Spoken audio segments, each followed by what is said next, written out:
اب بھی آپ خاموش رہیں گے، یہ بات سمجھ سے بالاتر ہے. اس سے ملک کی بدنامی ہو رہی ہے دنیا بھر میں. ہندوستان کے کشمیر کے لوگ ہم سے آگے پوچھ رہے ہیں کہ دوسرا کشمیر کھل گیا پارا چنار میں.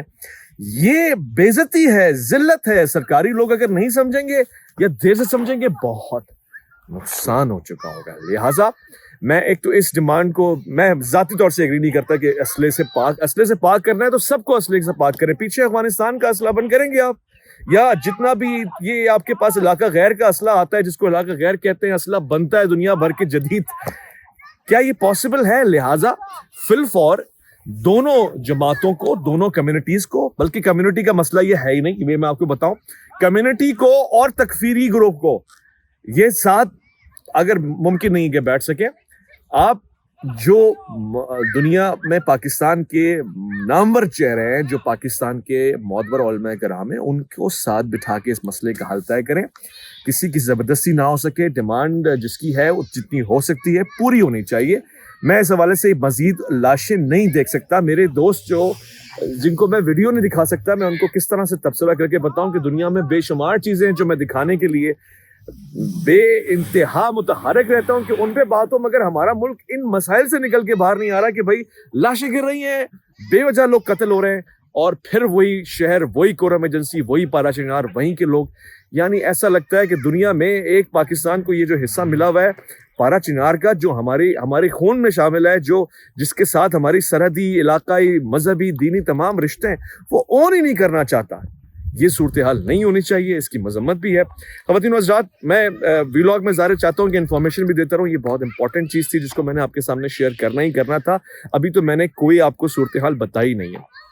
میری معلومات کے مطابق دھرنے پورے پاکستان میں پھیلنے جا رہے ہیں. شہر گاؤں جہاں جس کا جو بس چلتا ہے وہاں دھرنا احتجاج ہوگا، اور اس دھرنے کو کانفرنٹ کرنے کے لیے، ٹف ٹائم دینے کے لیے، آپ کو پتہ ہے چند انتشار پسند قوتیں نکل سکتی ہیں اور کسی نہ کسی طرح سے کوشش کریں گی کہ اس کو دوسرا رنگ دیا جائے، جو کسی بھی شخص کو نہیں کرنا ہے، روکنا ہے.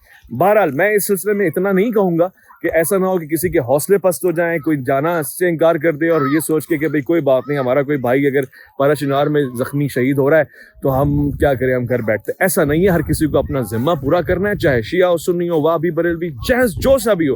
بھائی یہ سوچ صرف آپ کی ہے یا ان پرٹیکولرلی لوگوں کی ہے جن کو فرقہ واریت پانی کے ساتھ پلائی جاتی ہے، نوالے میں ڈبو کے کھلائی جاتی ہے. یہاں پہ کرسمس ٹری، لیبنان میں کرسمس ٹری کے اوپر حسن نصر اللہ کی تصویر لگائی گئی، اور ان کے جو مقاومت کے رہنما رہے، جنہوں نے مزاحمت کی، جو ریزسٹنس دکھاتے رہے، ان کی تصویریں لگی رہی ہیں کرسمس ٹری کے اوپر. کرسمس میں سید حسن نصر اللہ کی تصویر. آپ کیا شیعہ سنی کی بات کر رہے ہیں؟ آپ کون سے زمانے میں جی رہے ہیں؟ Please wake up. آپ کو زندہ ہونا پڑے گا. آپ کو زمینی حقائق اور اس کے لوگوں کی ترجمانی کو سمجھنا پڑے گا، ان کی خیالات کو، ان کے احساسات کو، اور اس وقت کی ضروری چیز کو سمجھنا پڑے گا. یہ یہودی سازش رہی ہے، اور میں یہودی بھی نہیں کہتا، صہیونی سازش رہی ہے کہ آپ کو نفرتوں میں بانٹا جائے. مگر خدا کے واسطے ملک کو اس طرح کے میں سمجھتا ہوں خونی دور میں بھیجنے سے پہلے 100 مرتبہ سوچیں. میں ظاہر اپنی چھوٹی سی حیثیت میں یہ کہوں گا کہ پارا چنار کے لوگوں کو،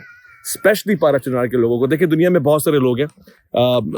یہ میں اس وقت ایک جگہ پہ ہوں جہاں سے میں بہت سارے میسیجز ریکارڈ کرنے کا خواہش مند ہوں. دنیا کو انٹرفیتھ کے اوپر کرسچن کمیونٹی کو لے کے بیٹھوں گا، آج میں جیوز کو لے کے بیٹھوں گا، یہودی میرے ساتھ بیٹھیں گے، میں عیسائیوں کے ساتھ ایک کانفرنس میں جاؤں گا، اور وہاں پہ ہم بات کریں گے کہ مستقبل میں کیا ہونے والا ہے. ون ریلیجن کیسے پاسبلٹی ہے کہ دنیا میں آئے، ریلیجن نے کیا دیا ہے، ریلیجن سے کیا لینا ہے. مگر میرا مسئلہ یہ ہے کہ میں سب کچھ چھوڑ کے اس وقت پارا چنار پہ بات کر رہا ہوں، کیونکہ میرے ملک کا مسئلہ ہے، انسانیت کا مسئلہ ہے.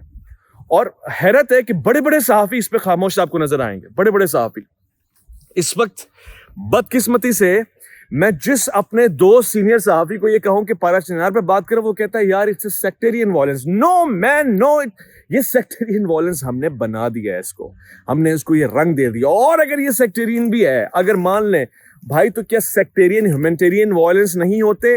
کیا سیکٹرین جینوسائڈس نہیں ہوتے؟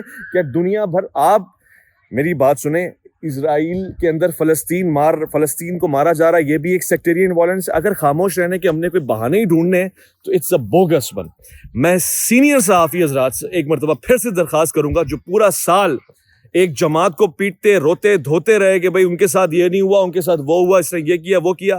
جو گھڑی سے لے کر گھڑیال تک کی ساری خبر دیتے ہیں، گھڑی گھڑی کی خبر دیتے ہیں، وہ ایک قرم ایجنسی میں جا کے کیوں نہیں رپورٹنگ کر پا رہے؟ کیوں وہاں کھڑے ہو کے نہیں بتا رہے کہ یہاں بم بارود گولہ برس رہا ہے، جہاں لوگوں کو، عام شہریوں کو، مسافروں کو کاٹا مارا جا رہا ہے، اور پس کون رہا ہے؟ اس ملک کا شہری پس رہا ہے. مجھے نہیں معلوم کس مسلک کا، کس آدمی کا تعلق کہاں سے ہے. میں اس سے بلا خطر سوچتا ہوں اگر وہاں پہ سنی مر رہا ہے میرا مسلمان ہے، میرا پاکستانی. اگر وہاں شیعہ مر رہا ہے میرا مسلمان ہے، میرا پاکستانی ہے. میرا خون بہایا جا رہا ہے، انسانیت کو سر عام روندا جا رہا ہے. اس کو روکنا چاہیے. اگر اس کے ریورس میں ملک میں جگہ جگہ پہ احتجاج پھیلیں گے، دھرنے پھیلیں گے، کس کو فائدہ ہوگا؟ میرا نہیں خیال پاکستان کو فائدہ ہوگا، میرا نہیں خیال کہ موجودہ حکومت کو بھی فائدہ ہوگا. لہٰذا اس کو روکنا چاہیے. میں ریکویسٹ بھی کرتا ہوں، ساتھ ساتھ میں آپ کو اپڈیٹ بھی رکھنا چاہتا ہوں. میں نے اپنا جو ویلاگ شیئر کرنا ہے. لبنان میں اس وقت کیا ہو رہا ہے؟ سیریا میں کرسمس ٹری کو آگ لگا دی گئی. کرسمس ٹری لگایا گیا، شامیوں نے، جو باغی شامی حکومت آئی ہے اس نے اس کو جلوا دیا. اور ظاہر ہے آپ کو پتہ ہے آفیشلی یہ کام نہیں ہوتا، ان آفیشلی کروایا جاتا ہے. یہ بھی کر دیا. سیریا میں پروٹیسٹ شروع ہو گیا جناب، جولانی کے خلاف بڑے لیول کے اوپر پروٹیسٹ شروع ہو گیا. اور اس پروٹیسٹ کا مقصد یہ کہ جولانی حکومت کو اٹھا کے باہر پھینکا جائے.